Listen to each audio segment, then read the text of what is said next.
right, guys. Once again, welcome to another Professional Goblins podcast. And number 5, I think this is like the 5th one where I have not called it Little Red Goblin Games podcast. I'm Scott Gladstein, one of your hosts. With me tonight, as always, is Mike Myler. Hello, everyone. How are you doing? And there we can see your wonderful face. And speaking of wonderful faces, we have a bird face on your shoulder. Absolutely. So I'm Savannah Broadway. This is my co-pilot, Pelly. Oh, she has opinions. And with us tonight, Jason. I think you're kind of a big deal. Do you want to tell people how big of a deal you are and why they should know you? And because we love you just as much, but they will love you probably more by the end of this. So tell us about yourself. Hey everybody, I'm Jason Nelson. I'm about 5'9" and 2/3. I'm broadening my horizons. I like walks on the beach and romantic music, and that's why you should love me. Fair. Pina coladas and getting stuck in the rain. I as long as they're virgin pina coladas, I don't drink. But you know what? You guys can have mine. Savannah will take my glass of Gen Con. Let's say that's a rousing endorsement as to why to be your friend. We get to drink for you. I have a friend who doesn't drink either, and my God, I make up for it. I know, right? But as far as the gaming business, as my T-shirt implies, I am the owner of Legendary Games. I've been a professional game designer since 2002, I guess. I've been playing since 1981, various RPGs, but been in the business, I guess now 16 years. Oh my God. And I, was part of the Paizo's original RPG Superstar crew. Before that, I had done freelance for Woods of the Coast, mostly for their website and for Dragon and Dungeon Magazine. Worked for them for about 5 years off and on, and done about 70 some odd books for Paizo and for Legendary Games. Oh, wow. We probably put out about 450 products, I think. In 2016, we did 153 products in 1 year, which I do not recommend. So that's more than I've done, period. Sounds like something Mike would try. It's aspirational, but it's also maddening. But no, 5% of those products, I think. We started off as a company that was mainly focused on Pathfinder products. We were all regular Paizo freelancers, but we also brought out the 5th edition. We just this month put out our first Savage Worlds products. We've got some stuff coming out for that. This year, we also are diversifying out into some casual games and card games. We've had a designer working on some of those, and we hope to have some of those available for PaizoCon or released by Gen Con. And I love to game. It's my hobby. It's also my business. I've been doing this, running Legendary Games since 2012 and as full-time since 2014. This is my day job and my night job and my overnight job and whatever I your weekend job. Yeah, so that's the joy of being self-employed is you always can set your schedule, but you never have a vacation. Let's say always set your schedule, but your schedule is every day. Exactly. I like you get to choose your own hours. You just pick any 100 out of the week and you're set. Exactly. No, but it's funny. You get to work with great people. And one of the coolest things about doing this business is that you can connect with people literally all over the world, and both in terms of fans, but also in terms of people that you work with. I mean, I worked with Mike and with Savannah, and Savannah lives actually not too far away from me. Mike's on the other side of the country, but I've got artists all over the world. And at any given time, I'm talking to people all over the place. And it's exciting to get to sort of share stuff. And it's also exciting to be able to set your own creative direction. And we produce stuff for every genre you can think of. We've done, huge stuff for not just for traditional fantasy, but also for sci-fi and sci-fantasy, very pulpy kind of stuff, for supers and cyberpunk, from ancient Egypt to pirates, and from horror to white knight, paladins, and everything in between. So we've got guys who want to work on different things. We've got girls who want to work on things. We bring in new people into the hobby all the time. It's exciting and fun. So if you ever want to check us out, I'll just throw this out here. MakeYourGameLegendary.com. We're on Facebook and on Chief Plus and Twitter and Paizo boards and EN World and wherever else. So and that's, if you've heard of me, if I'm somewhere on the Z list of celebrities, it's probably one of those. And I'll add that Legendary Games is my favorite licensor. Like, whenever I'm like, oh, do I want to do this thing? Like, I'm always like, Jason is the first person I should take it to. Because, you guys are the best in terms of support. Yeah. It's great. I just want to say, we always wanted to create just, products to be proud of, products to be excited about making, and products that were going to be beautiful and lovely. And we spend a lot of money on art and layout and all that sort of stuff because we want our products to look just dynamite and terrific. And we talk to and hire the best people and get them all on board. We work on a royalty system. It's a team-based sort of approach. And people come with projects that they're passionate about doing. I mean, sure, I can assign stuff out there. Sometimes I do. But for the most part, it's like, hey, what do you want to work on? Because I look for people that I like, that are smart, that are talented, that are creative, and that are working on projects they're excited to work on. And to me, that's how you get the good stuff. It's a big team too, right? Because like I kept running into these walls with hypercore layout, and you're like, "Here's my layout guy. Now spend 5 hours writing emails with Mike." And he was like, "Sure."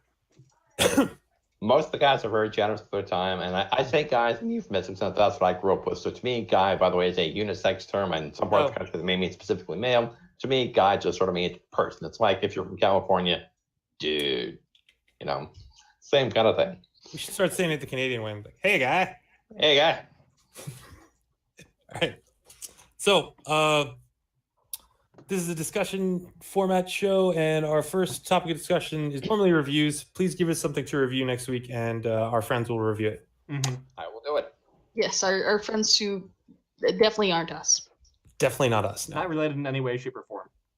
I would be reviled to be associated with Cool Shredder.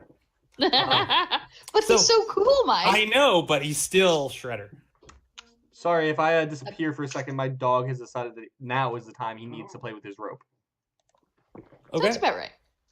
So, we're going to talk about favorite characters, or characters that we learned a lesson from, or characters from games that we are in right now. So, Savannah, why don't you start us off? You never start us off. All right. So I think I can count on one hand the character deaths that I've had, which I feel like is impressive on one side or the other. I can't even count how many character deaths I've had. Like, straight up, I have no idea. Ticking off your party. So I have actually had less than I think I should. So this weekend, I had a character death. Oh. And so I don't know if any of you present are familiar with, I think, was it 70s or 80s? It was a TV show called Kung Fu. Yeah. Oh, yeah, 70s. 70s. Yep. So we are, my Cthulhu group is playing Down Darker Trails. And we're obviously doing like Wild West stuff. And so I decided that that my character was going to be my take on Kane from Kung Fu. Nice. And I found that the problem is that those who do not live by the gun often die by it. And really, it would have been fine, except all of my friends ran away. Because I was actually doing really well. What it was is we ended up in this box canyon, and we were shot at by creatures with the bodies of U.S. Marshals and the heads of flayed heads of horses. That's creepy as shit. Oh, it was real bad. It was real bad. And so my character ends up like scrambling up the side of the wall and disarming one of the horse-headed dudes because they had rifles, and like we almost had 2 people instantly killed in the first round because the GM just kept rolling crits. Call of Cthulhu, the new one. Yeah. And this was pulp. Like we had lots of hit points compared to your typical Call of Cthulhu characters. But you know, whenever 36 is like, oh my god, I have all the hit points, it's bad. So anyway, disarmed one of the guys, ended up like throwing him off the cliff.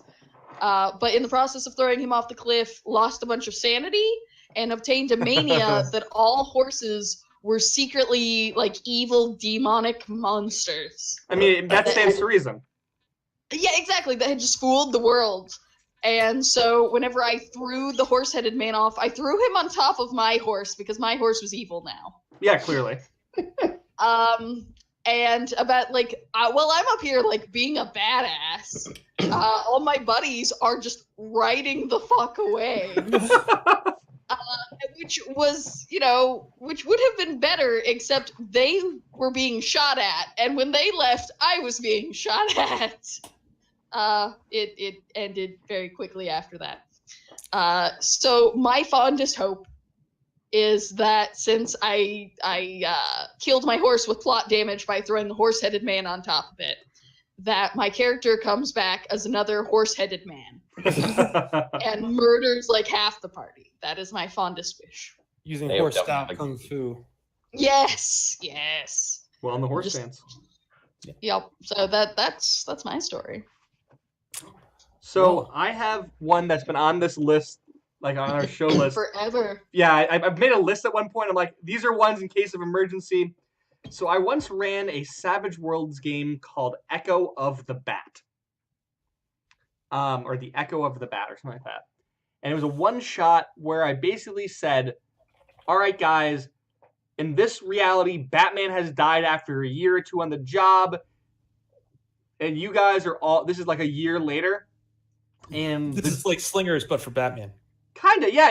It's like, Okay. so Joker's fucking around with something, and you guys have all been kind of under the shadows. Go be your own thing and do your own, come up with your own Emerge from variant. being like sidekick level vigilantes and Well, this was a realizing- really low-powered world. There was like Batman was the only hero, Oh, okay. so it was basically like the power individuals like were not a thing, except they were, but like they weren't like mainstays.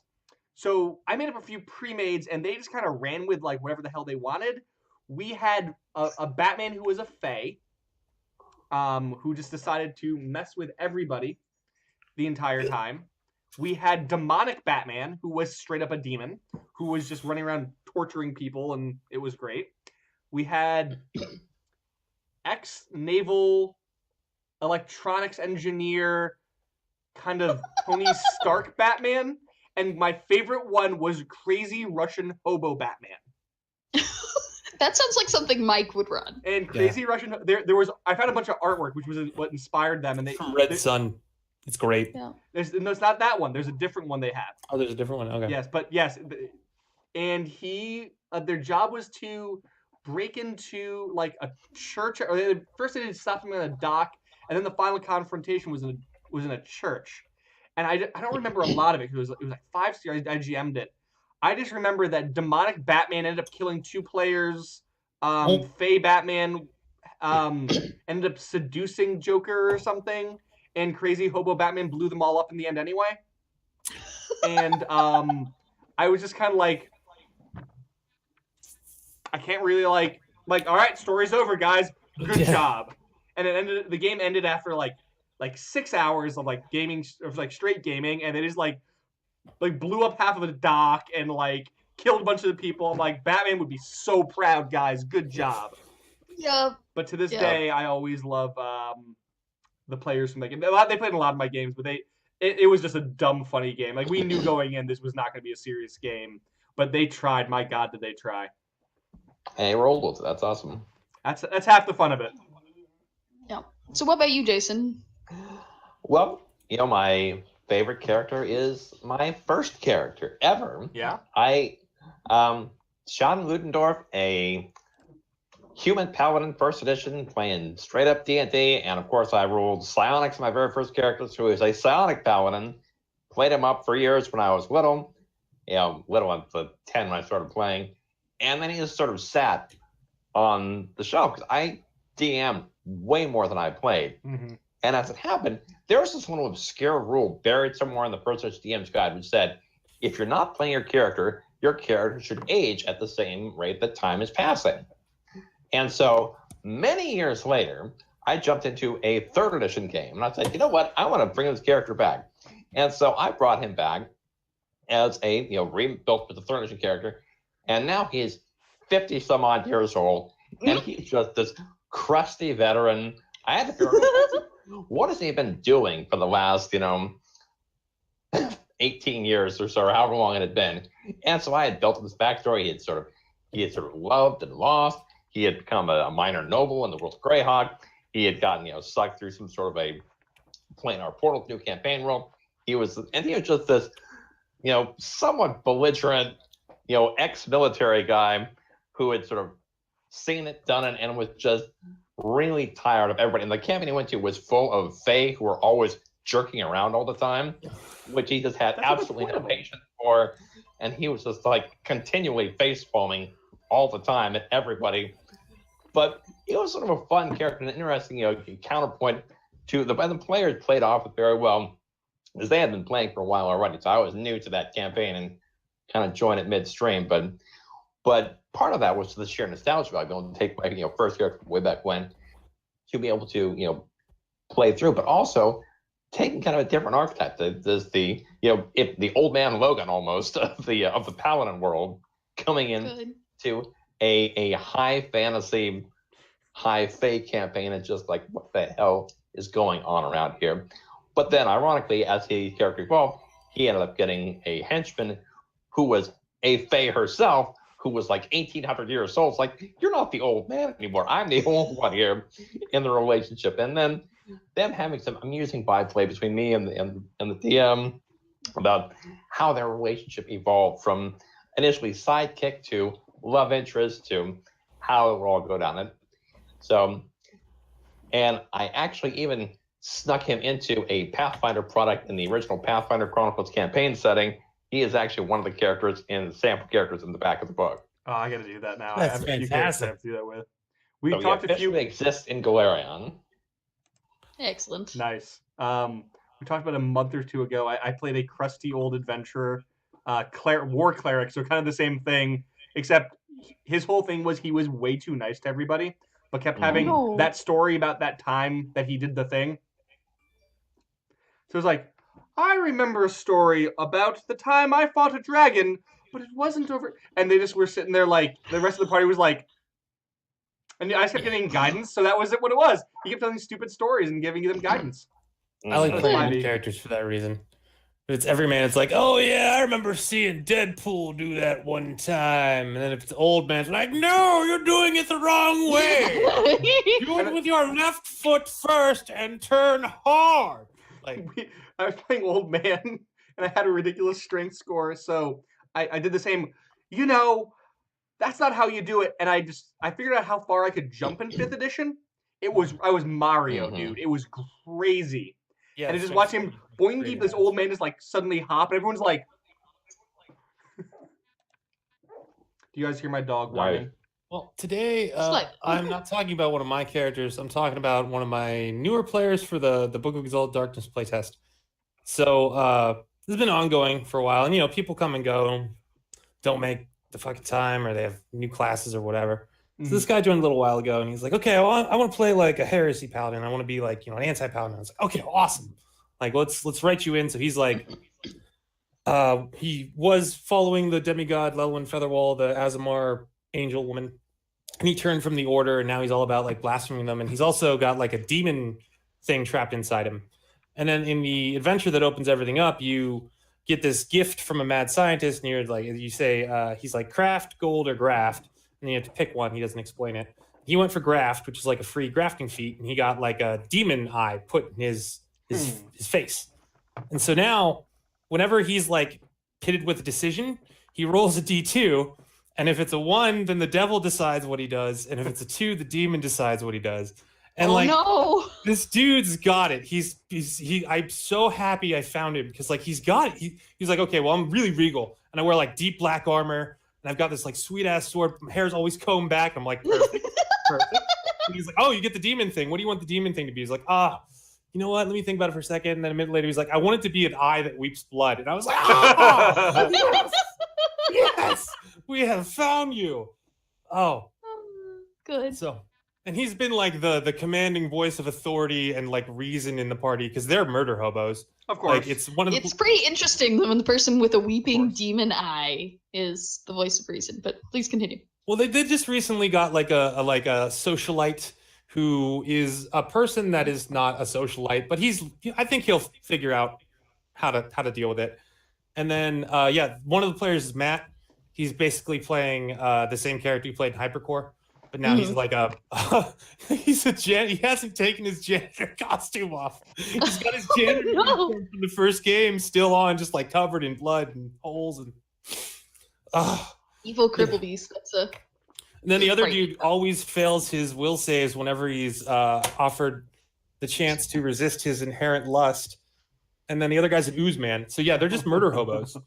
And then they got Otakar, the blood-eyed knight. There you go, man. Rolling around trying to establish order. Yeah. It's just great when you get like one of those players who like gets like this is the theme, this is what we're trying to do, and they fit in just like a Lego. Oh my god. I mean, you kind of have to have that interplay between GM and player. You have to kind of meet halfway, you know. But the GM is definitely responsible for making that thing. But if you're willing to play to that theme, it makes it go a lot easier. And like a lot of people will offer up character pitches without being asked to when they ask to join the game on Roll20. No shit.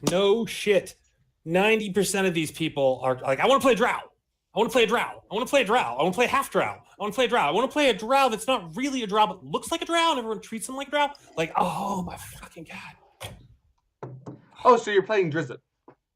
There are 240,000 words in the manuscript for Book of Exalted Darkness. Do you know how many times Drow shows up? Twice? None. I do. One. In the One poison section. time. Because Drow poison. That is exactly correct. That is the only time it shows up. I am so tired with everyone's fixation on fucking Drow. It's insane. But they're cooler elves! No, they're terrible. Hayes talked about this. They're fucking terrible and they need to go. That's just it, man. Like, that's just it. They just need to go. All right. So favorite working project? Question mark. Oh, favorite, yeah. Moving topic. Well, I can talk about the Book of Exalted. Do you have the map? Can you show the map, Scott? Yes, one moment. So I got done with the manuscript and the read through and stuff. Hey, Mom. And now I have I'm maps on- to finish I'm on before air I go right to now. layout. I I have can't one of have them them running back. finished. That's why I We're keep going to share throwing it that out. in a second. Yeah. Okay, let's see. So you guys can't see it because you're not looking at the Twitch, but people in the Twitch can see Yeah, a small. they can see it. Oh, can you? Okay, that took me. Well, no, I'm saying the Twitch people can see Oh it. yeah, the viewers can see it, but the people in the Hangout can't see it. I can see it. I can't see anything. That took me fucking forever to do, man. Like that was a whole day. All That's those pretty cool. fucking tenement buildings. And then I'm really happy because I thought ahead. Because when I was doing this, I was like, okay, Mike, by the time you hit the third continent's map, you're gonna want to be done. And I'm right. I'm almost there, and I'm like so done. But it's specifically like the chaotic city. So there's no like structure that I'm bound to, like with this concentric circles thing, which was a nightmare in practice. So yeah, I don't know. I'm excited to get it done and get to like actually making the book, but like I can't do it until I have all the maps. So that's been like my whole week basically, is just maps. And for those of you who'd like to make your own maps and stuff, there's a great program called Paint.net that you can download at getpaint.net. It's totally free. It's like free Photoshop. It's super easy to use. And if you want to do a thing, just Google Paint.net and the thing you want to do, like Paint.net make fur, and there will almost always be a free plugin that you can get to do the thing. So Paint.net is fucking amazing. Go download it. And I'm going to see because a lot of people have stuff in the chat log. So next person. I'll talk. I got we're working on that alt path Divine 2, subtitled Odd Gods. We got to the playtesting phase on that one, which is really interesting to do. We're doing a bunch of weirdly, this book, normally it's like 50% class, 50% content. This one's a lot more support stuff, which is kind of cool. I really like it. A lot of deities that you may not consider. A lot of subsystems and alternate rules, which is really what the alternate path series is about. But we get to play some of the classes. We have a demonologist, which is all about borrowing some special abilities and kind of building your own spell list. We have the Valkyrie, which is all about when creatures die, this happens, but you can kind of circumvent that. And they're flying. Basically flying cavaliers. It's kind of great. We have a few other things in there that I'm going to keep secret for now.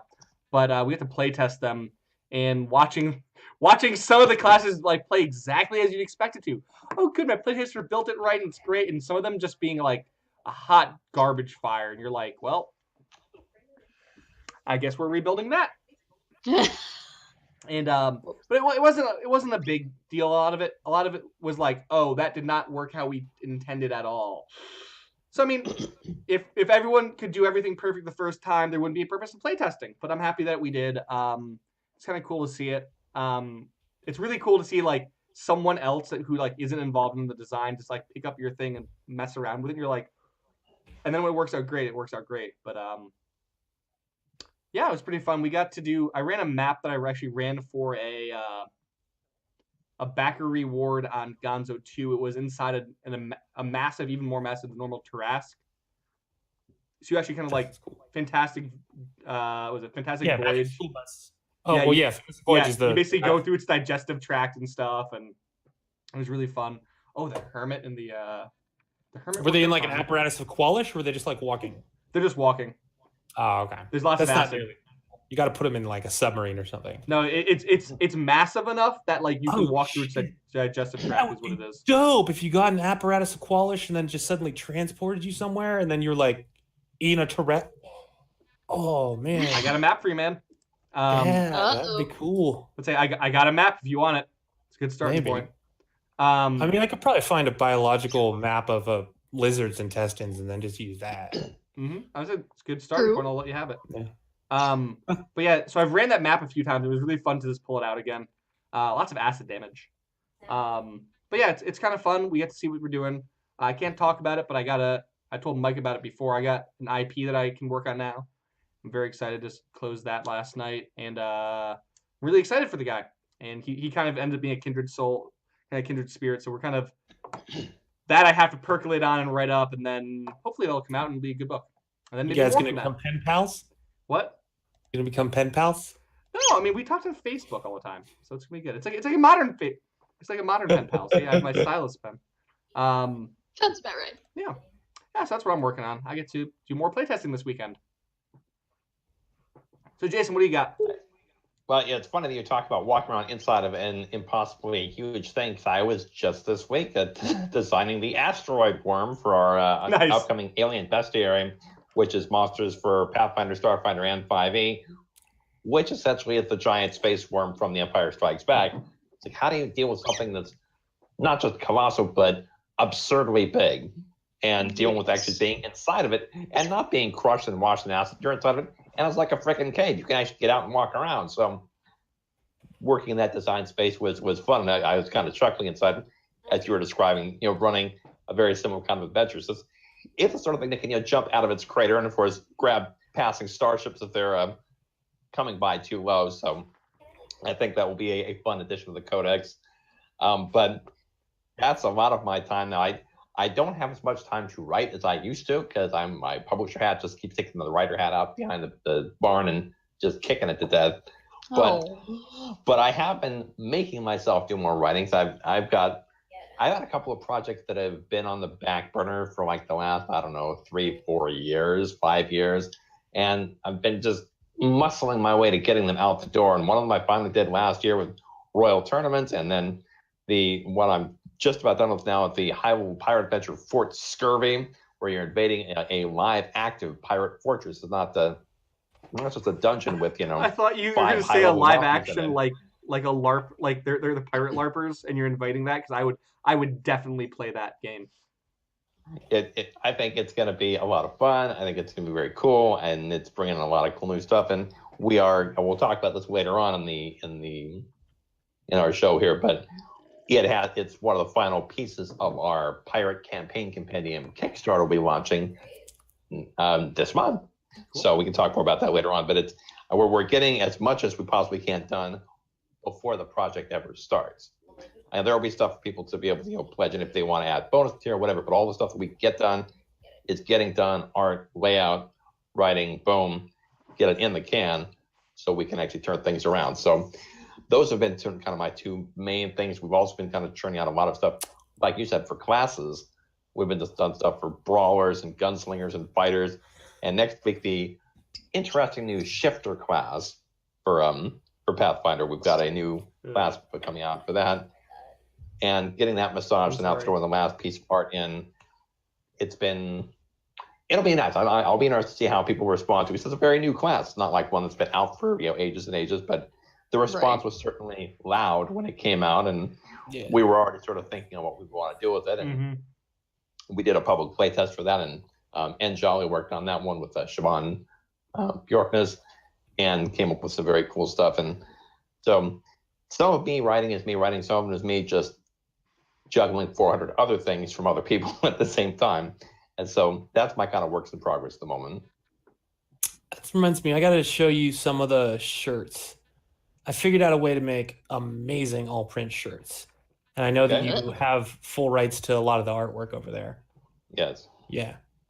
I'm still working out how to make it like affordable to include as like Kickstarter rewards. And I think I've figured out a way, but it's like you got to wait for them to go on sale, buy them all yourself, and a bunch of other But they do look really, really, really nice. Shirts are expensive. They are, especially the all print ones. So Savannah, what do you got?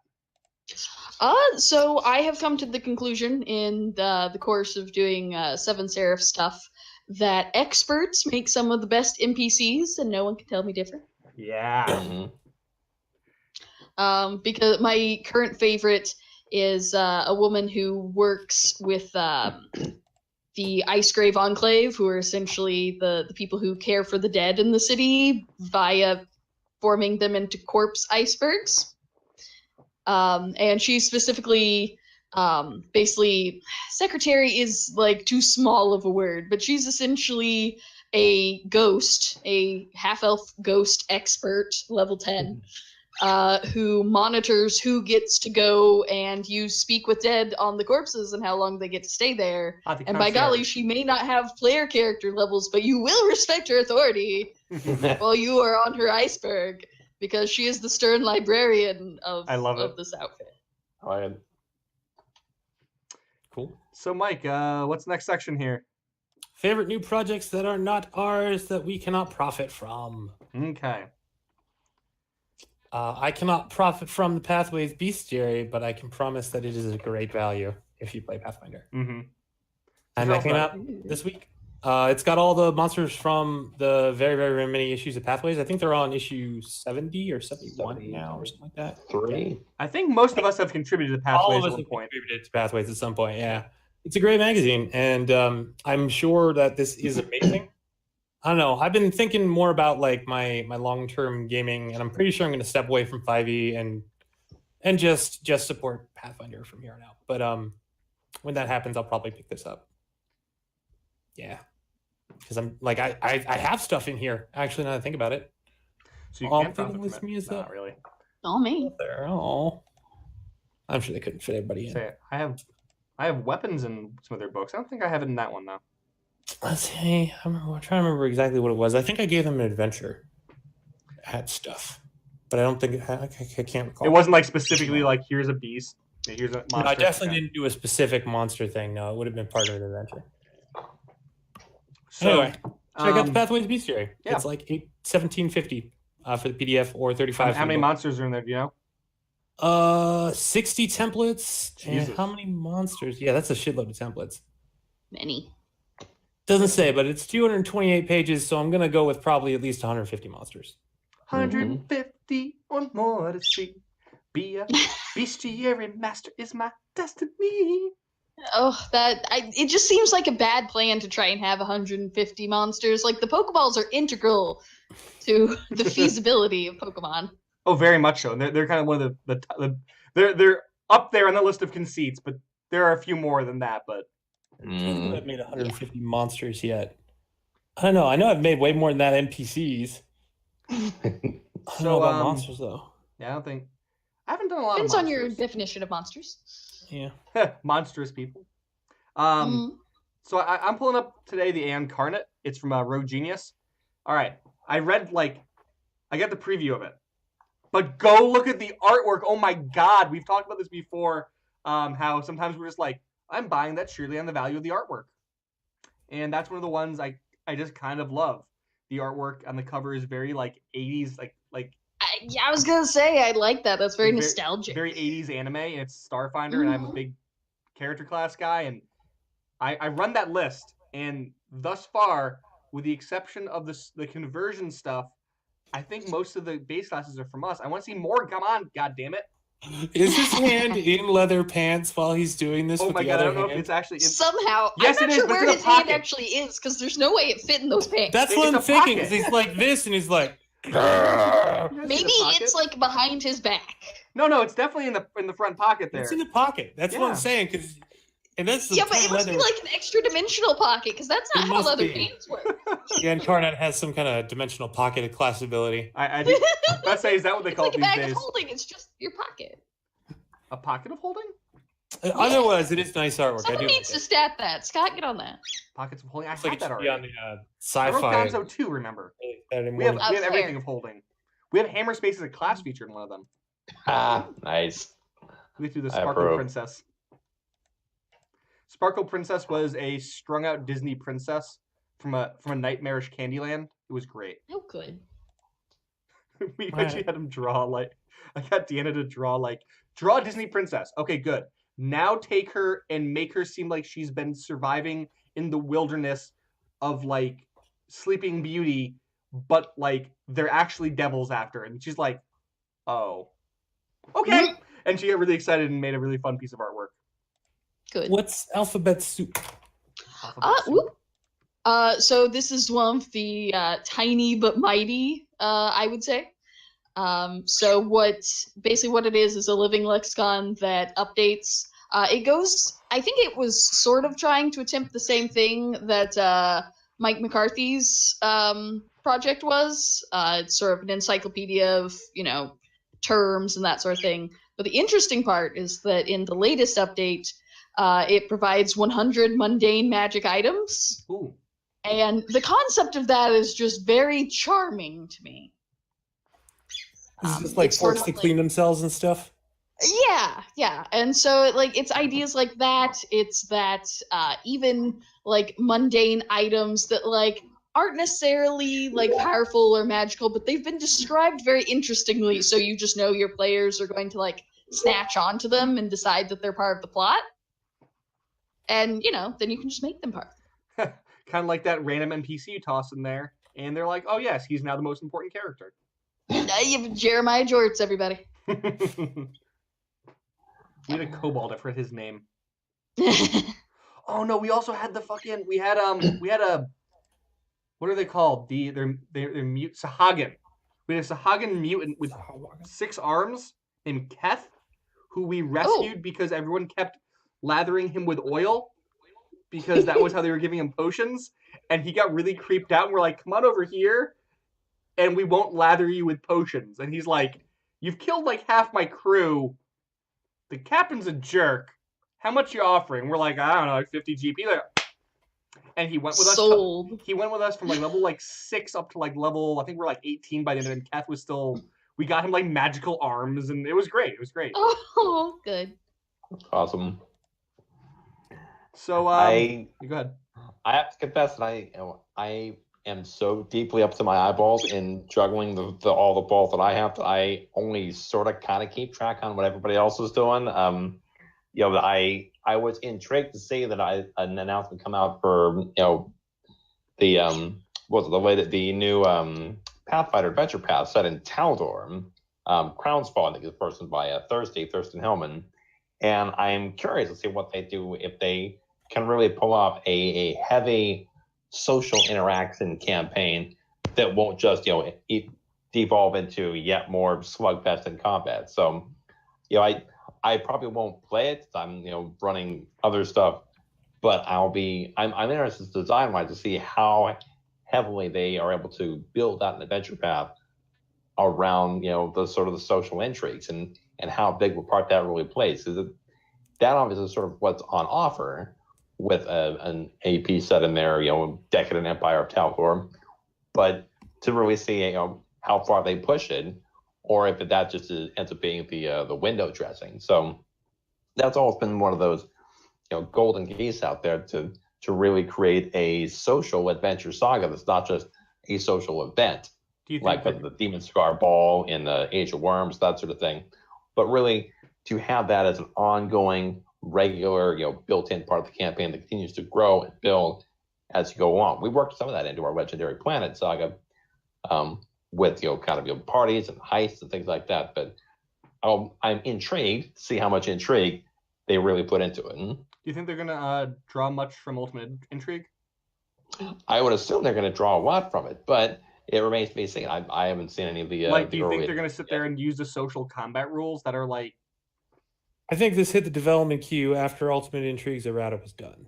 That's what I think. Yeah, but I mean I think it'll probably be using Ultimate Intrigue rules. Yes. So they're gonna be using they're gonna be using like the seeding the crowd rules that everyone knows so well, right? I don't know which ones they're going to use, but I'm sure they'll be in use, especially because he's starting it off at first level, and that was my initial thought. I was like, oh man, it's a pain in the ass to get Intrigue to work right at first level, and then there's this weird spot between like 3rd and 7th where they just start to open up options that give them like bilateral ways to get at plot threads, right? Like, oh, speak with dead or locate object and so on and so forth.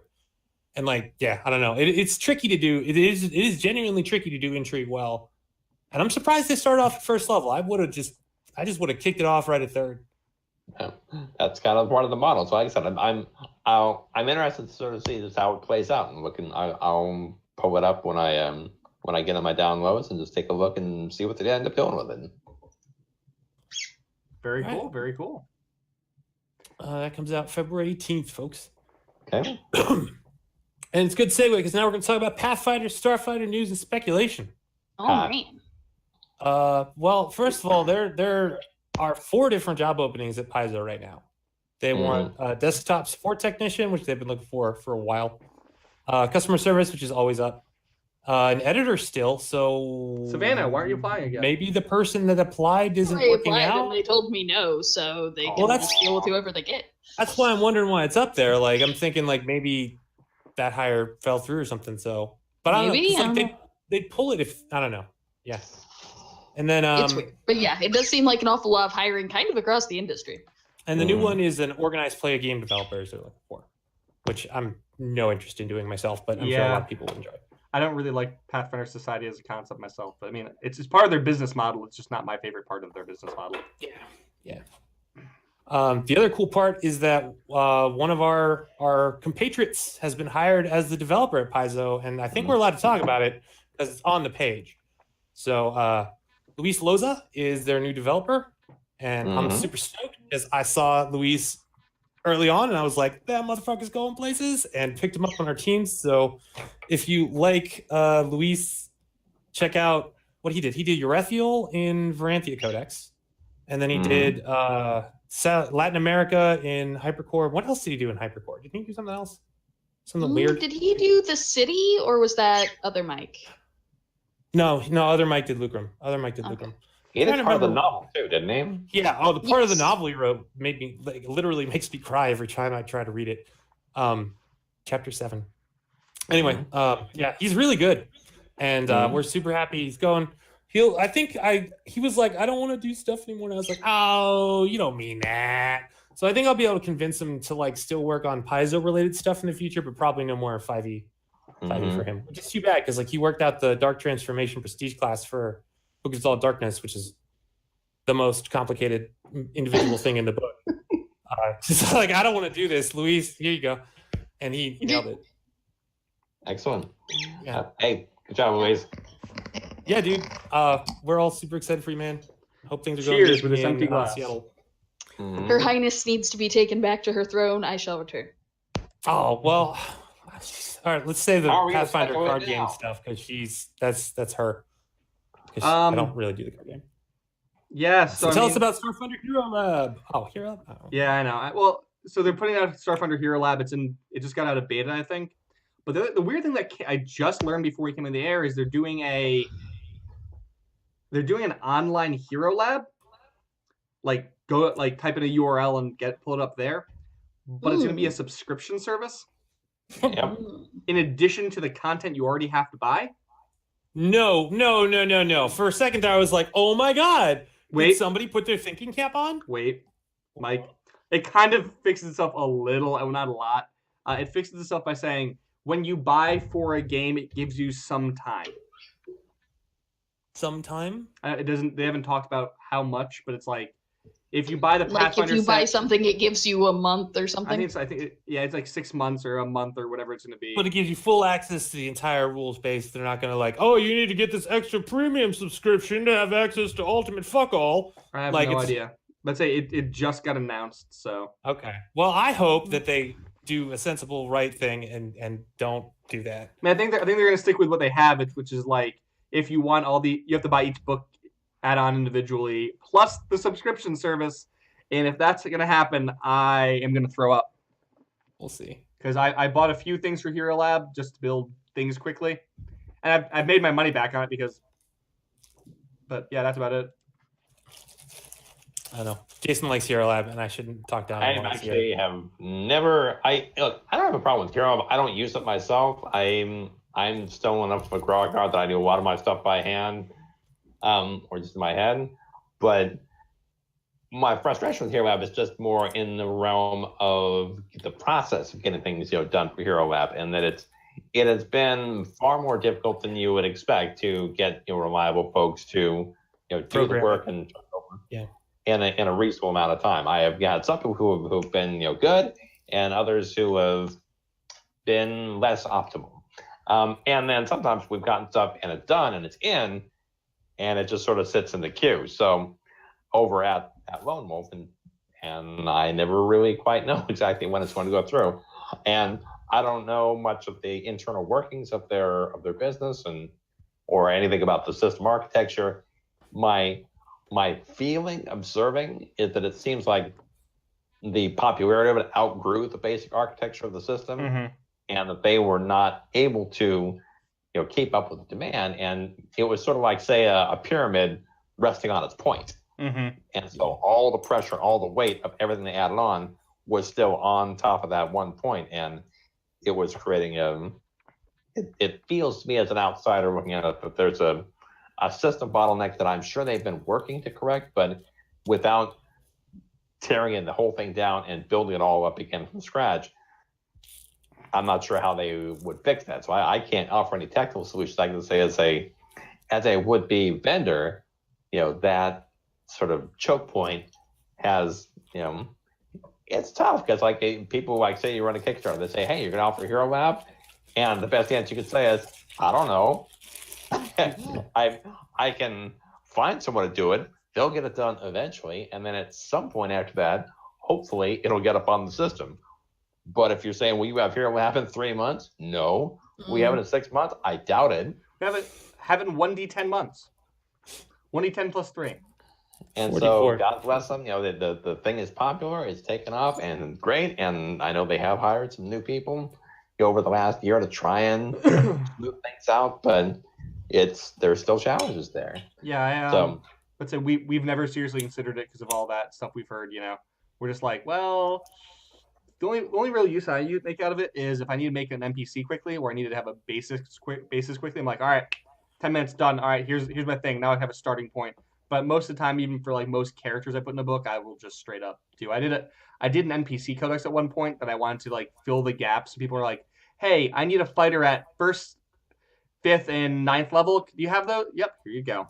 And we need a healer for our group tonight. Here you go. You know what I mean? Just progressing up. So I just basically exported it really quick. So that's the only thing I really use it for. I also did it for some mutants and mastermind stuff because that's really useful to have to be able to see how the stuff interacts. But that's the only real use I got out of it. And again, for what that was, I made my money back and it was well worth it. But I don't think I'd ever submit something to it. And trying to get people to do it custom is it's rough. It's and as far as a publisher, my experience has been that the Hero Lab customers do not buy Hero Lab stuff outside of the Hero Lab marketplace. I posted stuff up for sales on Paizo and our site and drive through and so on. And once in a blue moon, we'll sell some of the Hero Lab data files from there. That if you can get it through the maze and get it on there, we have done well with the stuff that has gotten on there. It's gotten a good response. It's like frickin' rolling boulders uphill to get there. So, tell me about whether or not people should care about these homebrewed Pathfinder adventure card game adventure paths, Savannah. Because I'm still. I did not post that. I put it up there. Go look at it real quick. So how do you use an adventure path with the card game? How does that? Let's see. In theory, it presents you different challenges and may or may not give you extra stuff. So it's like story dressing, and it just goes with the deck. Yeah. An adventure deck? Okay. I mean, that's how the adventure card game works anyway, is okay, there are, X amount of locations and, Each they has a have boss monster and 10 monsters. Yeah. And some of them have specific hazards, I don't know, let's say every round you're here, you have to make a DC whatever check, or you get shunted over to this area over here. Okay. So yeah, it's all basically sub mechanics and story dressing. So he's got a lot of them. Was it Mar of Lang, Shield of Rannick, Bloodlust Corsairs, and Godcallers of Sarkoris. So if you play the adventure card game, which I wanted to because it looks exciting, I just like, oh God, I don't want to know spend all that money on the box, and I never played. Mike, if you play shipping, I have the original and the Skulls and Shackles version that I've been trying to get rid of for years. Maybe that's a ringing endorsement. Mike should definitely do this. Steph just got a well, really it's that I expensive got computer them, and is about to get a VR. So I got them as like contributor stuff. I think I have the base. No, I have the Skulls and Shackles and the. Oh, you mean you got extras wrapped up in the box?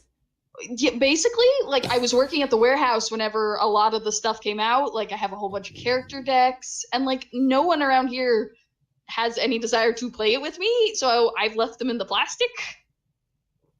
Oh. So. All right. If anyone wants to pick up a bunch of adventure card stuff, over contact 100 Savannah. hours of that game, so I personally am a little done with it. What, you don't want to play it anymore? Yeah, I was gonna say, if you haven't demoed 100 hours of it, I'm sure it's wonderful. Yeah, I've heard a lot of people say that it gets their not RPG friends into RPGs through playing the card game, so that can't be bad. Yeah, I've only played the other demos, and I think it was Skull and Shackles, maybe one other one, and it's fun enough to sit down and do as a demo game. I don't know that I would buy all the decks and all the cards and all the stuff for that. Yeah, I have no patience or cash for deck building games. Deck building is kind of I actually just sold all my Magic cards. But anyway, D&D 5e news and speculation. Wait, we have one more thing here this week. It can wait for next week because we're less than 45 minutes away. So, yeah, we already talked about the D&D Beyond. No, did we miss that last week? I think we missed all of 5e last week. We did. Yeah. Okay, so D&D Beyond's homebrew sections have been expanded to include custom backgrounds, feats, and races. So go check that out. Then I saw some speculation that was pretty good on like what the next 5e book is going to be, saying that it's probably planar, which would make a lot of sense because they've been pushing planar stuff, and like a lot of people have been asking for Spelljammer and stuff like that, and Sigil. And I don't know. I remember they rolled out planar stuff in third phase last time, but then I saw another tweet today that was saying it was going to be a giant Forgotten Realms book. So I don't know. What do you think, Jason?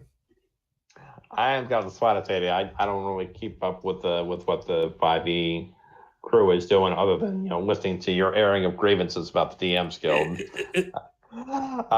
But yeah, it's an interesting model they've adopted, and I understand why they did it and what their kind of slow rollout, slow build.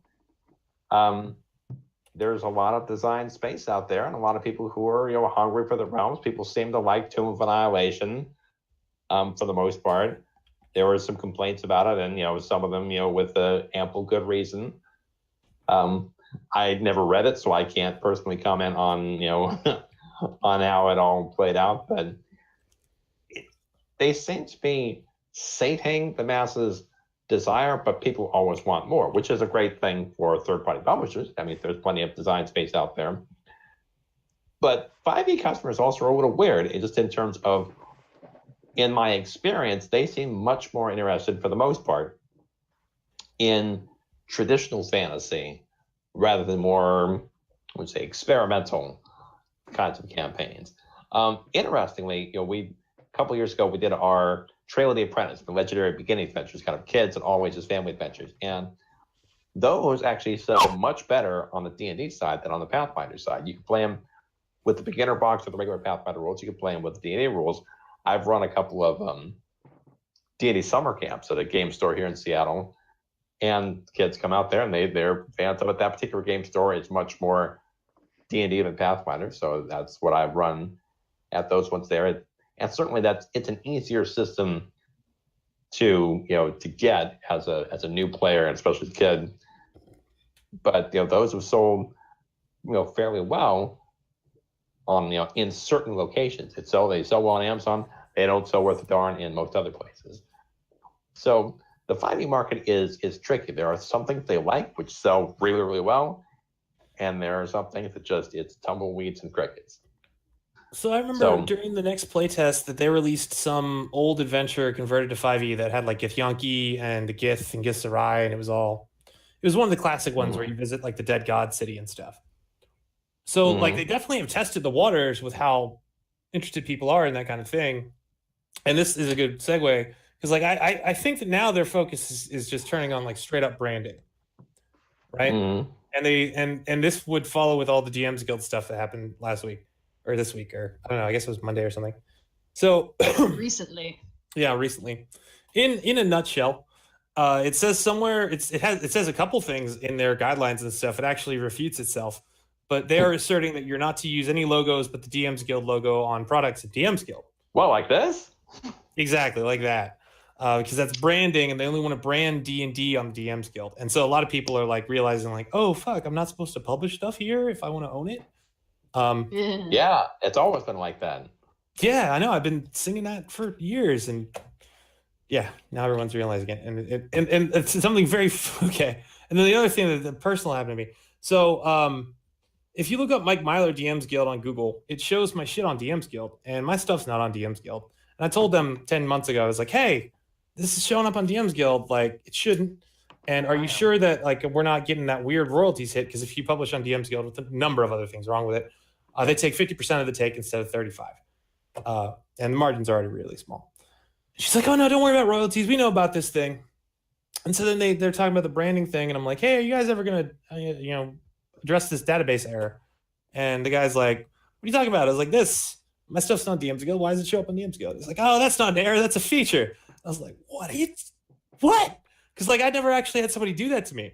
Like I've seen it happen to people, and I've seen waiters try to pull that shit on. I'd never do that to one of my tables. I just order food back. But some other people would, like, oh no, that's supposed to be there. And I just realized I'm on DMs Guild too. Yeah, all of us are on DMs Guild, guys. And Ew. I don't want any. That's not a feature. Oh my god. How much is on there? There's a reason let me see how much is on there. On DMs Guild. I was briefly, considered like, it'd be kind of fun. It's like, right before the rules came out, I was like, yeah, maybe I will. And then I saw the list, and I was like, no. And even Russ, who was like down with the fucking GSL, even he was like, no, which is incredible because I think he was one of the people who paid the initial licensing fee for the everything GSL. on here is, oh my god. And it gives people the impression that they can have an intellectual property which they still own on DMs Guild, which they don't. And like, yeah, I don't know. And like, it's weird, and it's I really wish Paizo would let me put terrible things happening to children in my books. But if these are the two choices, then I'm just gonna Pathfinder and Starfinder. It's a very noble sacrifice, Mike. Yeah. I can write fan fiction or put stuff on my website.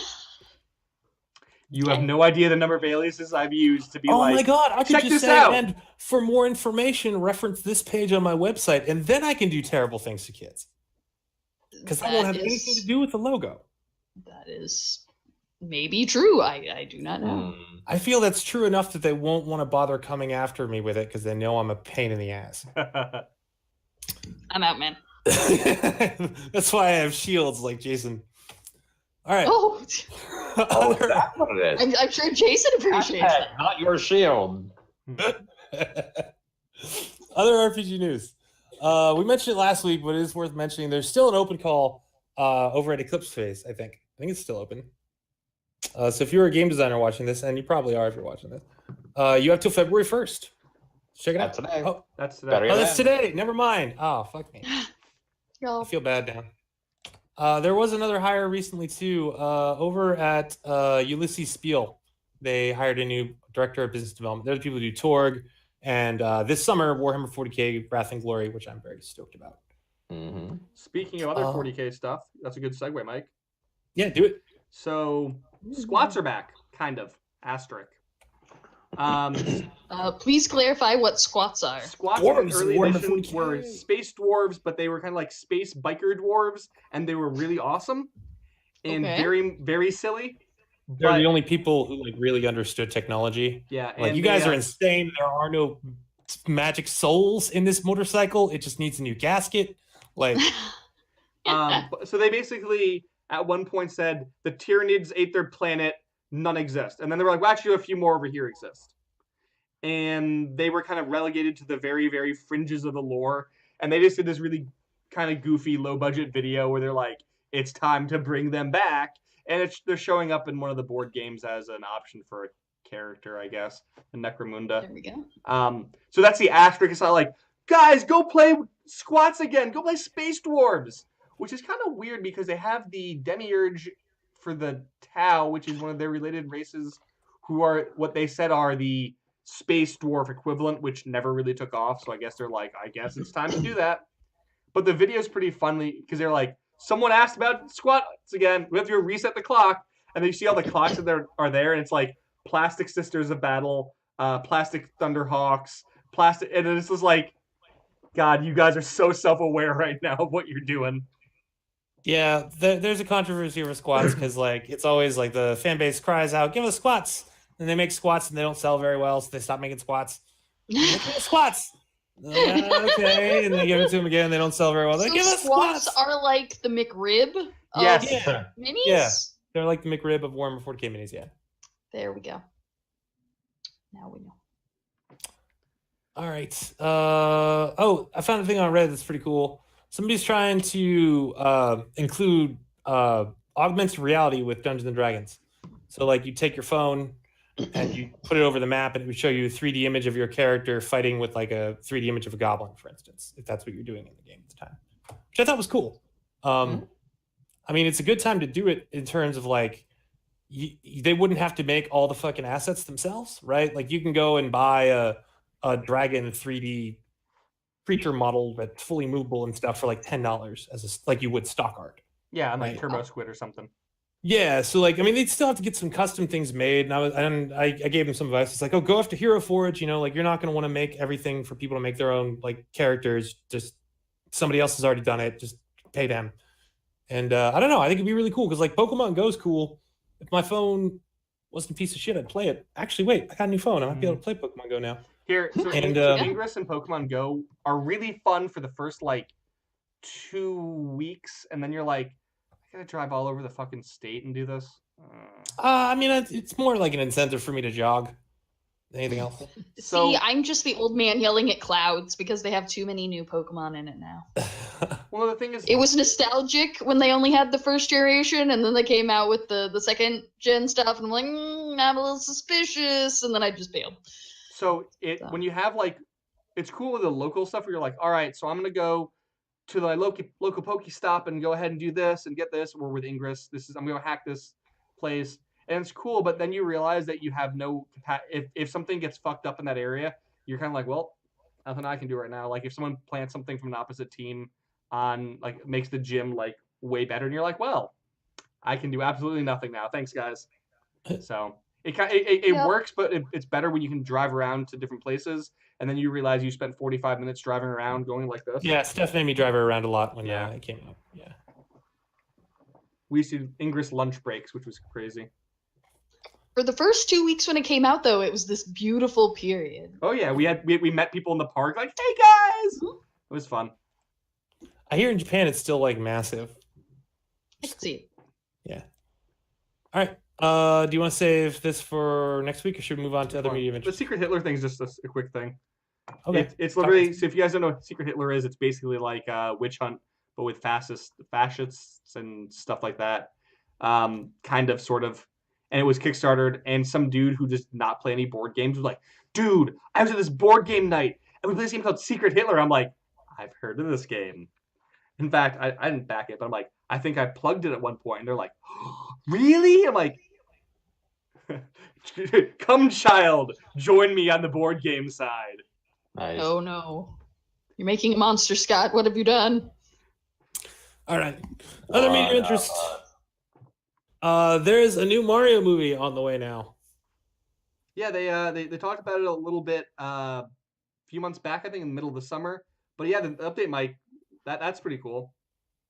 But yeah, dude, I love Mario. So they have. I'm surprised. Is Bob Hoskins coming back? No, That's no. the thing. Like, I'm surprised after the like genuine clusterfuck that the first movie was. Because like that, as far as like Hollywood bombs go, that's up there with like, what's the name of that movie with Whoopi Goldberg and the dinosaur? Oh yeah. We're Because back. it's on the same level of like screwed up productionness that I can't even show on the screen because it's like in my basement. But yeah, they Miyamoto's actually like signed on to like was it produce? I think so. Yeah, I think he wants to have his hands in it, which I would be the same way after. Let's say the fact that it's getting made at all is kind of crazy. Are we doing a live action one? Do we know if it's animated? I'm pretty positive it's going to be I animated. really hope it's animated Because it's by the same people who did Despicable Me and Sing is live. Yeah. Okay, well, I don't know. I'm gonna say that a random Italian dude jumping around pipes is much better done in animation. Yeah, definitely. All right, and then there's also Mario Kart on the phone, which I thought was really notable because so Nintendo's had like this like stranglehold on the handheld market forever, and it's kind of why they persisted as a company. And you can see them doing cool stuff like the Switch, right? The Switch is basically a console handheld. You can take we got Mario Odyssey when I was in New York the other month with my buddy, and we were playing it 5 minutes after he got it. Yeah. Like my wife was walking around in this clothing store, and we just like sat down and put in the new game and started playing it. The security guard came over and was like, "Oh, that's awesome!" And we were like, "Yeah, this is amazing." Yeah, like so the fact that they're putting something on the phone at all is impressive to me. Like I know that there's like cheap Mario games you can get, but to actually put like one of their flagship console games on phones, like Mario Run was their first attempt at it. It was okay, but even they did something more interesting than your average like runner. But I think that was kind of them going, I wonder if people will hate us for this. Oh, they don't? Okay, let's put Mario Kart on there. Sounds about right. Well, and they already kind of towed a little bit with Pocket Camp. With what? Pocket Camp, like an Animal Crossing spin-off. Oh, yeah. I'm sure they had some involvement with Pokemon Go too. Oh yeah, 100%. Right? But like, yeah, Mario Kart's a big deal. I will definitely be getting it. I'm sure many other people will be getting it, and I look forward to playing Mario Kart with everyone. Will they get like a little handlebar attachment so you can do this with your phone? I feel like they totally will. That was horrible. I still have that stupid Wii fucking version Wiimote. Came out, and you had the Wiimote with the steering wheel. I hate that. Worst. I'm not saying you gotta like it. I'm saying it's going to happen. The worst Wii attachment. Also, Mike, you will have to play it without me because I continue to be the old man yelling at a cloud. Oh. So sorry, the other one is phone? What? Do you have a flip phone, Savannah? No, I just don't like the idea of playing Mario Kart on a phone because I won't play Mario Kart in my living room while we eat, like, I don't know, dinosaur-shaped chicken nuggets or something. Well, I'm that sounds like my dream. That's the part I imagine would be there we frustrating. Not being able to like immediately take revenge on somebody. Yeah, I was gonna say I still have my N64, dude. So Nice. I don't think I have a copy of Mario Kart. But if someone wants to show up with one, I will play Mario Kart. We have our 64 in the basement of my dad's house, and when all the brothers come back, it's just like, all right, old school Super Smash, let's go, guys. No mercy. I am Boris. Boris is invincible. So the next thing on the list is I've mentioned it a few times before, Divine Dungeon, Book 3. The audiobook just launched last week. It's one of my favorite lit RPG books. They do it's like a sentient dungeon that grows and is kind of really self-aware. It's a very funny book. It's way smarter than it has any right to be with that premise. But you get it from the perspective of a dungeon and a parallel story from the guy who discovers it and is like a farmer who kind of becomes like adventurer. And I don't know. It's a great book. The third one came out. The voice acting on it's great. I get them on Audible. I just literally right before the show I bought the third one because I just realized it came out. So totally endorse that. Go read the first, second, third, whatever. It's totally worth it. It's like $10 and you'll not regret it. There we go. All right.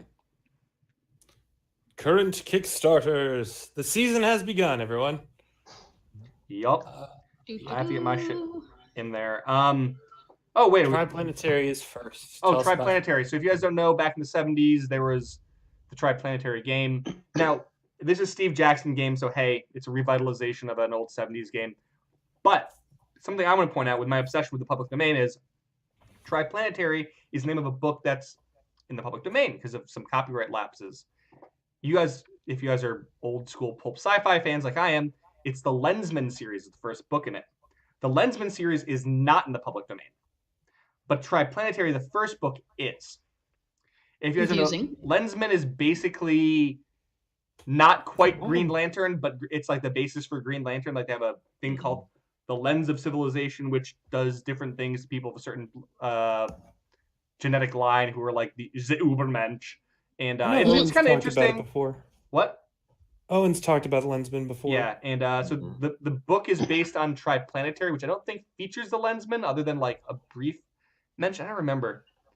But I know you can't write about Lensman because that's not public domain, but you can write about Triplanetary, which is kind of Foundation-esque, if you guys ever read that. If you haven't, you should read it. It's interesting. Looks like they're not doing PDFs, which is interesting. Like at all. But yeah, anyway, cool public domain thing. I'm always down Oh for no, that. it's a board game. Oh, that's why. Okay. You go play. It's like you go around and you interact with people on this various civilizations and stuff like that. I like the intro video. Board games. But yeah, it's already got 35K, so go back it because it's Steve Jackson and it's gonna be decent. Yeah. Be a fox with a sword. It's Savannah, right? Yeah. Be a fox with a sword. So I sort of accidentally tripped over this, and I feel like the title is all I need. Like, be a fox with a sword is a great, well, I guess it's a subtitle, catchphrase, whatever. Apparently, the idea is that you play various animals with swords, not just foxes. And not just swords. I think this is a coyote with a hammer. What? This is adorable. It is. So you can be a small, agile animal. You can be which I think that's a rabbit. You can be like a medium coyote fox style where you're balanced. And you can be oh my gosh, that's a rhino with a broadsword. Or a bear with a spear. Yeah. So yes. Yeah, there's 3 types: sword, spear, and hammer. Each animal is a master of every weapon, so you don't have to worry. So you can play a fox with a hammer or a spear. There we go. Like this, actually. I would like this. Yeah, Savannah would like this. Everybody would like this. I think I get bored because if it's just like procedurally generating and stuff, like I don't know. I want a story that has a beginning and an end. I'm pretty specific in my demands. I'm so down for but this. yeah, no, I feel if nothing else, it looks like it looks cool. A very interesting way to spend your time. Is it now a I'm board just game? kind of ogling. No, it's a video game. It's a video game. It's like low polygon, and that's why I said procedurally generating, because the more you explore in a direction, it'll just create more there for you to explore. Okay.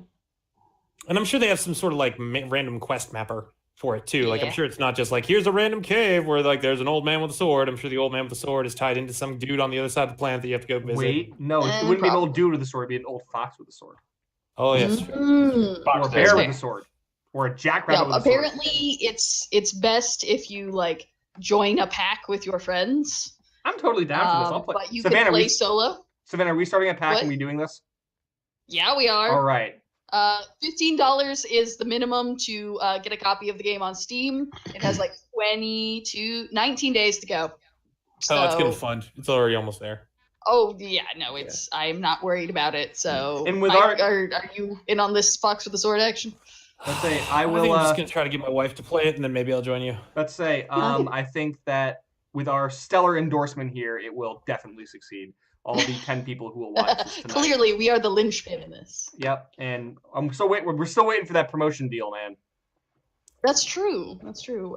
This episode not brought to you by Peace Tea. Peace tea. Mhm. Savannah, you gotta turn the label towards us while you drink. Peach Peace Tea. So What's I like weird shit. I think it's pretty obvious. And this came out. I'm not backing it more than like $1. I think I'll probably give him $1 just to like help him out. But it's pretty cool, and it is already funded. And if you are into 80s nostalgia, which is pretty hot right now, it is definitely for you. If you're into weird stuff, it is definitely for you. What was the one? Oh yeah, that was the one that got me. The Golden Retriever Ooze. It looks like one of those. Ooze? Yeah, it looks like one of those like really bright notebooks that girls liked when I was in school. Oh, Lisa Frank. Lisa Frank? Yeah. It looks like Lisa Frank painted it, and it's an ooze Oh. made out of golden retrievers. So it's Like actual Yeah, golden that's retrievers? disturbing but extremely cute. Yeah, and like so, if you're in for disturbing and extremely cute, which I think is pretty accurate for a lot of 80s Oh stuff. yeah, no, that is the best way to describe that. That is yes. That I would say it's a gibbering mouther, which is technically news, I think. It's a Yeah. gibbering mouther of Aberration. golden retrievers. Okay, but yes, they're definitely a having- gibbering mouther. And Like it's like a stuff- slobbering mouther. Can we call it that? slobbering mouth would probably be a good one. Yeah. That works. Contact them and offer your services because they could. To name things. That's the reason why I'm Yeah, only gonna give them $1 is because like they could definitely use like an editor and some oversight. Fair. Yeah. They also need more punny names because And the artwork is gorgeous too. I like all the artists. So. Speaking of gorgeous artwork, the Kickstarter on pitch is not actually current, but it'll be starting next week. And that is our upcoming Pirate Campaign Compendium, which will be for 5th edition and for Pathfinder. And it's exactly what it sounds like on the tin. It's basically everything you need to run a full-on pirate campaign. You have 5 complete pirate adventures. You've got pirate ships. You've got sample pirate characters, both heroes, villains. You've got a fully stocked nautical bestiary. You've got nautical and pirate-themed magic items. You've got character options for adventuring on the high seas. You'll be able to sponsor in for stuff if you want to create your own pirate ship, pirate captain, treasure maps, crew, so on and so forth. Get yourself personalized into the book, much like we did with our Forest Kingdom campaign compendium. And that should be launching sometime early next week. I just need to finish the stuff I'm doing on the Kickstarter site. Rachel Ventura has been putting a lot of that together as my business director. And we'll be launching that quite soon. So if you love pirates, and who doesn't, we were originally going to launch this back in September on International Talk Pirate Day, but we decided to flip into our Alien Bestiary project first. So we got that to a space, and we've finished everything to do with the Forest Kingdom book. It's all in the printer now, so we are getting ready to launch this one here for anybody who loves pirate games for Pathfinder 5e. You'll find it's probably about a 300-ish page book. And the artwork is amazing and delightful and fantastic. We pre-ordered a lot of the artwork already. Like I said, we've already been working on the layout. Wiz Courts is doing that, so we'll be posting up page samples pretty soon because we're trying, like I said, get as much as we possibly can to get done before we even launch. So it's not going to be something where you're going to be waiting a year to get stuff here. That pretty much once it's complete, which will probably run through about the end of February. Then we will collect up for anybody's special sponsorships. We should be able to get things turned around on that quickly, and hopefully have the books in time for Gen Con this year. Awesome. Yeah, we were in the same situation. I was like, oh, let's do this Miss Fakuma thing, and then I was like, oh well, what if we made the evil project we've had sitting in the can of Decopunk, and then just like that one errant thought, and then everything goes okay. Yeah, our whole schedule just got right. Yeah, we have 3 It's things. when the timelines diverged. We kind of have 3 things where we're like, we should Kickstarter all of the year. You can't do that. Mm-hmm. So we might do small Kickstarters for 2 of them, maybe, I think. Well, I'm stoked because in March we're launching an adventure path for Miss Fakuma, and I've got shirts that are fucking amazing. I've got 6 adventures or 7 adventures, I think, and they're all on Roll20 and in PDF and in print. So dude, I'm always saying this is gonna be the one, and this one, I swear to God, this one's gonna be the one. We got Claudio doing the promo artwork. Oh yes. So we got about 10 minutes left. Let's switch over. Jason, what are you? What's your open topic tonight? My open topic? Yeah, what do you want to talk about? Tell us your heart's desire. Game design related in some way, but not necessarily. No, I want to know about your foot fungus. Oh, we how's talked that about working? musicals one time. Yeah, we talked about testicle mutilation was not at the 10th thing. That was somewhere beforehand.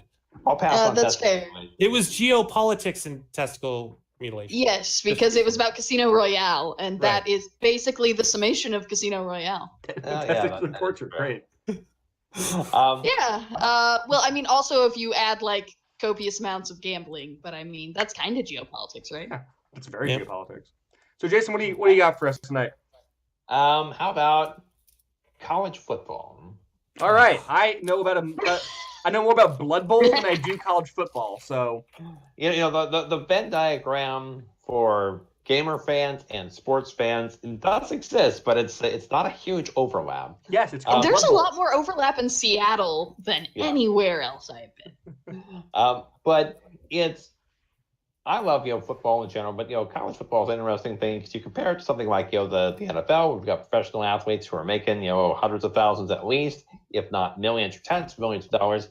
And as a professional, there's a certain concept of assumption of risk. You can decide, I want to go and do this, and I'm going to get well compensated for it. And if there's some sort of health problem that occurs, well, you know what? I made my pile and I made the decision knowingly as an adult. College football is a little different because, of course, now you've got literally, hundredfold or 1,000-fold the number of players who are, in most cases, getting compensated with an education, but don't enjoy the same amount of benefits. And then you go down to youth football and high school football, and the potential health problems of football are magnified. They have less money for equipment and less ability, perhaps, to make that informed decision. But college football was kind of right in that inflection point, because you aren't getting rewarded, both in the social sense, but also in the literal sense with what you're getting. For the highest achieving players, they're not necessarily getting rewarded according to their, direct marketability. But it's a tricky thing to think about. How would you want to compensate all players? Should it all be based on earning potential, star potential, or did every player on the team get the same kind of share, even though, Joey, the punter, is never going to see the NFL without a ticket, and Mike, the starting quarterback, is going to make $10 million a year or whatever. But this is a high school athletes get recruited up to college football, and this used to be one of the big recruiting weekends of the year, the sort of National Letter of Intent Day. It comes like the first week of February, and this used to be okay, where is the star players all going to go?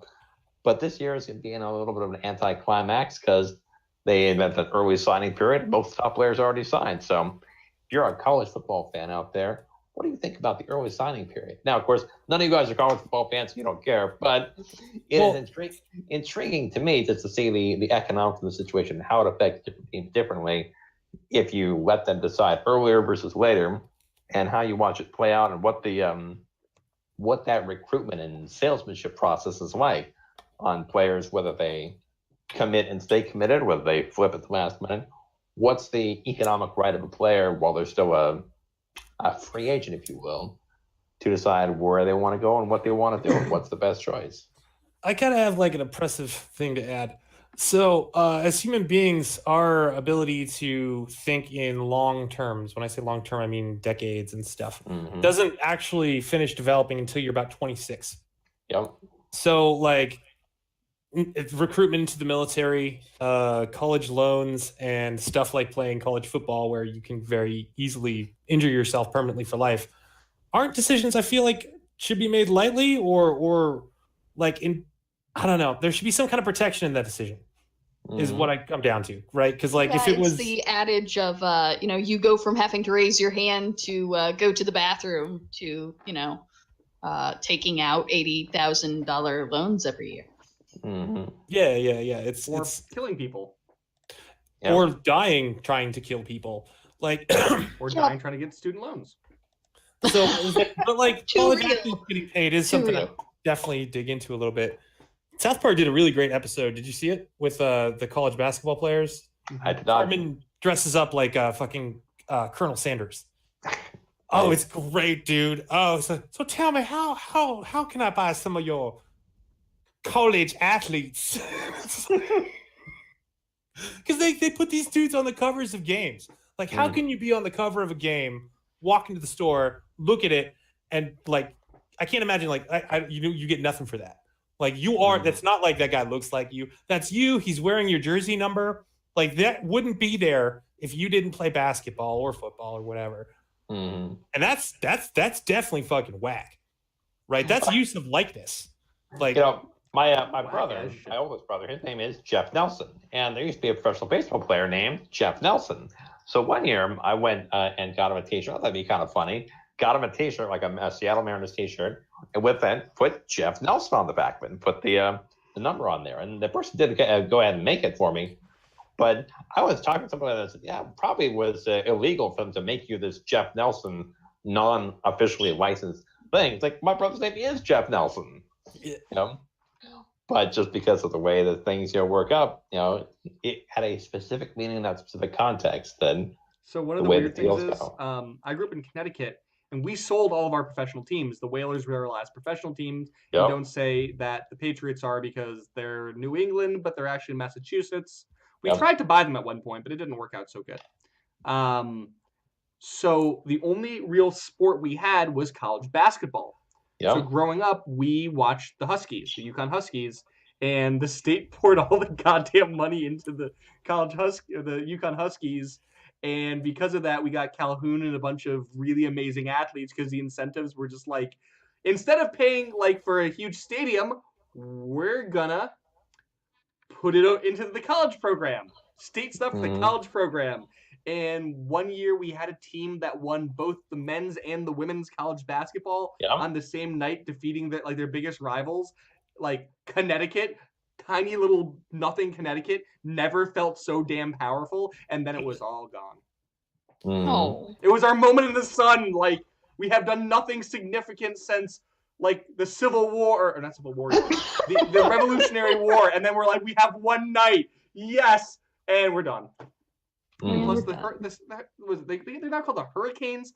Oh, dude, you know what we have as a baseball team? We saw our only minor league team, too. You know what it's called now? We had a replacement one. It's called the Yard Goats. Who named the team Yard Goats? There are teams in Illinois. There was the Green Wave, which was about corn. There was the Apple Knockers. There was, let's see, what was it? The Boomers, I think. You don't want to knock apples. You want to catch them. It's a pole with a little thing on the end that looks like. Oh, I know what it's for. Yeah, it's like you're not supposed to knock apples. Who the fuck they? What? Do you know what a yard goat actually is? It's also the name of their fall festival is Apple Knockers. Okay, that makes some more sense. So a yard goat is the name of like a train worker who would adjust where the trains went. It was kind of like a tugboat for trains, kind of. So, I like what I had in my head way more. But what their It's logo like a is, it's a field goat. goat with like a rope. That's their logo, is a field goat with a rope. I'm not kidding. Yeah, Oh, of course. What else would you have? I don't know. There's a community college, or is it high school? One of the two in Aberdeen, Washington, and their mascot is a lumberjack. Yeah, I wanted to call the frisbee team. And they're called the Chokers. Because that's the name of, like, you know, in ye old timey lumberjacks, where they like climbed the tree with the chain around their waist and like moved up. Those are chokers. Yeah. And a flannel wearing man who's called a choker.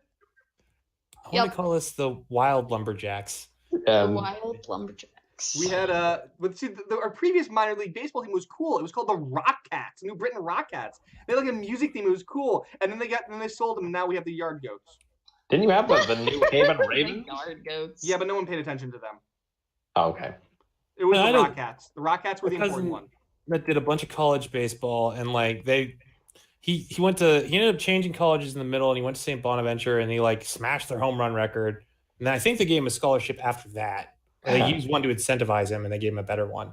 And then he got to do yard teams for a while, and then injury from high school came up with his shoulder, and they just dropped him like forget it. And he was a catcher, so but he hit. His thing was hitting, so he needed the shoulder. He was a catcher, not a pitcher. So like, there's an exact example of an athlete who like poured he was insane about it. Like this dude was in the backyard with the fucking wiffle ball bat and the machine constantly, right? And like now he's in administrator school. He's doing fine. He's got beautiful family and stuff. But like, yeah, there's nothing that he gets out of his college days of all the ball except for like he's really good at baseball when they do like a pickup game, you know.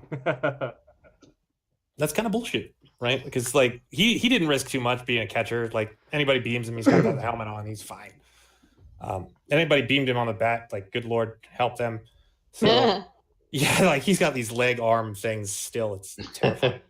So we've hit time, by the way. But he's not like a linebacker or something. Like a linebacker suffers even if they're a good linebacker and like they only play for a couple of years, you suffer damage. A lot of heads. Yeah, dude. See, you didn't think you'd be able to talk for 10 minutes about sports, and there we did. Fantastic. All right, guys. Yep, and as our time check, that's 6:00. Perfectly on the dot, guys. All right, or 9:00 for us Easterners. In the future. All right, guys. Thanks for joining us. See you again next week. Yeah. Thanks for having me. Thanks, Have a great everybody. night. Thanks, Jason.